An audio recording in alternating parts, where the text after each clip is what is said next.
नमस्कार, आकाशवाणी से विश्व दर्पण के साथ मैं विशाल शर्मा।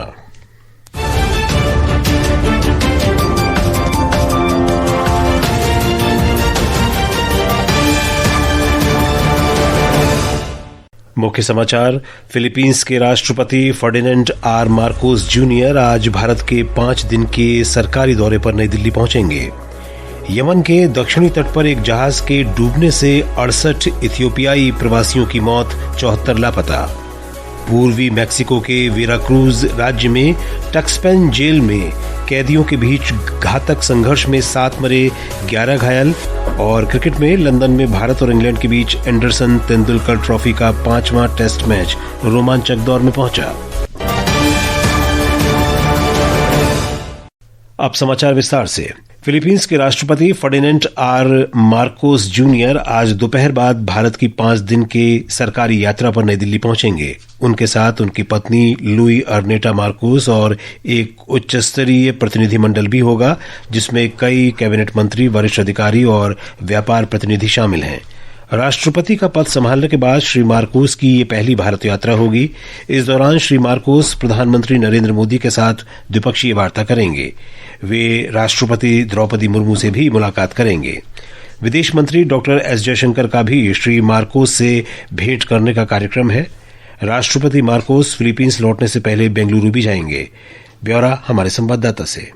भारत और फिलीपींस के बीच राजनयिक संबंध नवंबर 1949 में स्थापित हुए थे। तब से दोनों देशों ने व्यापार और निवेश, रक्षा, कृषि, स्वास्थ्य, फार्मास्यूटिकल्स और डिजिटल तकनीकों सहित कई क्षेत्रों में एक मजबूत साझेदारी विकसित की है। दोनों देश क्षेत्रीय स्तर पर भी घनिष्ठ रूप से जुड़े हुए हैं, जिसमें आसियान के साथ भारत की व्यापक रणनीतिक साझेदारी भी शामिल है। फिलीपींस के साथ भारत के संबंध एक्ट ईस्ट नीति, विजन महासागर और हिंद प्रशांत के दृष्टिकोण का एक अभिन्न स्तंभ है। राष्ट्रपति मार्कोस की यह राजकीय यात्रा भारत फिलीपींस राजनयिक संबंधों की 75वीं वर्षगांठ के अवसर पर हो रही है। यह यात्रा दोनों नेताओं के लिए भविष्य के द्विपक्षीय सहयोग का मार्ग प्रशस्त करने और आपसी हितों के क्षेत्रीय और अंतर्राष्ट्रीय मुद्दों पर चर्चा करने का एक अवसर है। अक्षित वैद्यान, आकाशवाणी समाचार, दिल्ली।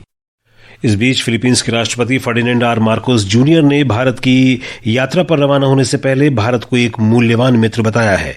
राष्ट्रपति ने आज अपने प्रस्थान वक्तव्य में कहा कि साझा लोकतांत्रिक मूल्य, समुद्री हित और क्षेत्रीय शांति भारत के साथ गहन, व्यापक और अधिक सार्थक द्विपक्षीय सहयोग की नींव है। उन्होंने कहा कि भारत के साथ द्विपक्षीय संबंधों में एक संतुलित और स्थिर विकास हुआ है। प्रधानमंत्री नरेंद्र मोदी ने गुजरात के कांडला में बंदरगाह क्षेत्र में भारत के पहले मेक इन इंडिया हरित हाइड्रोजन संयंत्र के चालू होने को स्थिरता की दिशा में एक ऐतिहासिक कदम बताया है। दीनदयाल बंदरगाह प्राधिकरण की ये परियोजना देश के नेट जीरो उत्सर्जन लक्ष्य को प्राप्त करने की दिशा में एक बड़ी उपलब्धि है।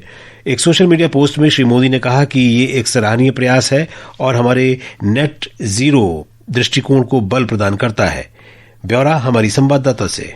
केंद्रीय मंत्री सर्बानंद सोनोवाल द्वारा उद्घाटन की गई यह परियोजना हरित बंदरगाह अवसंरचना में भारत की प्रगति को दर्शाती है। मात्र 4 महीनों में निर्मित यह संयंत्र प्रधानमंत्री नरेंद्र मोदी द्वारा मई 2025 में घोषित 10 मेगावाट की एक बड़ी हरित हाइड्रोजन परियोजना का पहला मॉड्यूल है। 140 मीट्रिक टन हरित हाइड्रोजन की वार्षिक उत्पादन क्षमता के साथ यह सुविधा भारत के नेट जीरो यात्रा में एक महत्वपूर्ण मील का पत्थर है। दीनदयाल बंदरगाह मेगावाट स्तर के हरित हाइड्रोजन संयंत्र को संचालन करने वाला पहला भारतीय बंदरगाह बन गया है। पूरी तरह से भारतीय इंजीनियरों द्वारा विकसित यह संयंत्र स्वच्छ ऊर्जा क्षेत्र में आत्मनिर्भर भारत के लिए भी एक मानक स्थापित करता है। अपर्णा खून, आकाशवाणी समाचार, अहमदाबाद।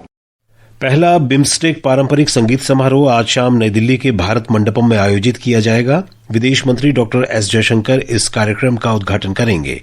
भारत, बांग्लादेश, भूटान, म्यांमार, नेपाल, श्रीलंका और थाईलैंड के कलाकार इस संगीत संध्या में प्रस्तुति देंगे। एक रिपोर्ट।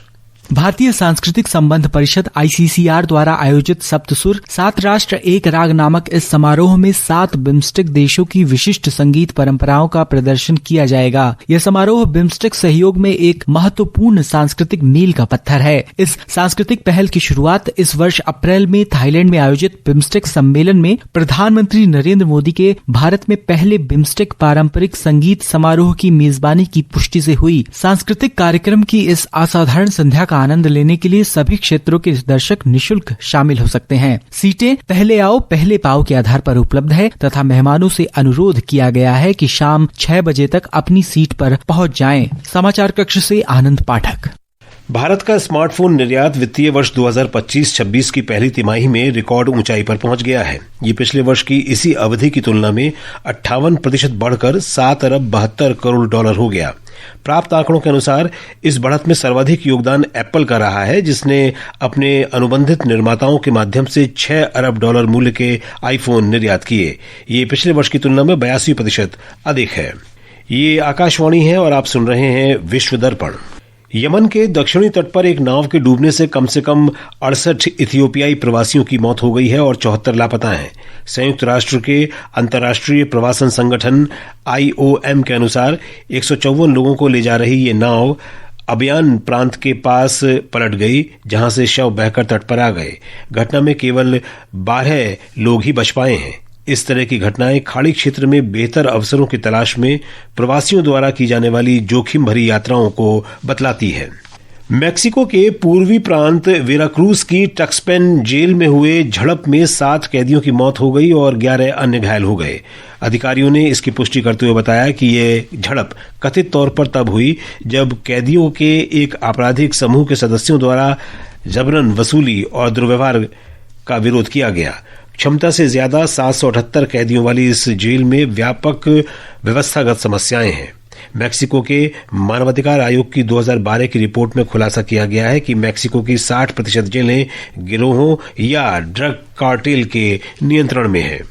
रूसी विज्ञान अकादमी के अंतरिक्ष अनुसंधान संस्थान की सौर खगोल विज्ञान प्रयोगशाला ने कल सूर्य में M2 स्तर की सौर ज्वाला का पता लगाया।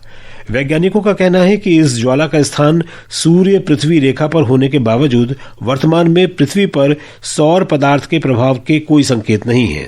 सौर ज्वालाओं को उनकी प्रबलता के आधार पर A, B, C, M और X श्रेणियों में वर्गीकृत किया जाता है। इनमें से X श्रेणी की ज्वालाएं सबसे अधिक शक्तिशाली हैं। जाने माने बलूच मानवाधिकार कार्यकर्ता मीर यार बलूच ने कहा है कि पाकिस्तानी सेना के प्रतिबंधों के बावजूद बलूचिस्तान 11 अगस्त को राष्ट्रीय स्वतंत्रता दिवस मनाने की तैयारी कर रहा है। सोशल मीडिया पोस्ट में उन्होंने कहा कि बलूचिस्तान किसी भी अवैधानिक निर्देश का पालन करने के लिए कानूनी या नैतिक रूप से बाध्य नहीं है और स्वतंत्रता दिवस का आयोजन बलूचों का मूल अधिकार है। और अब खेल जगत की हलचल के साथ हैं मुकेश कुमार बल।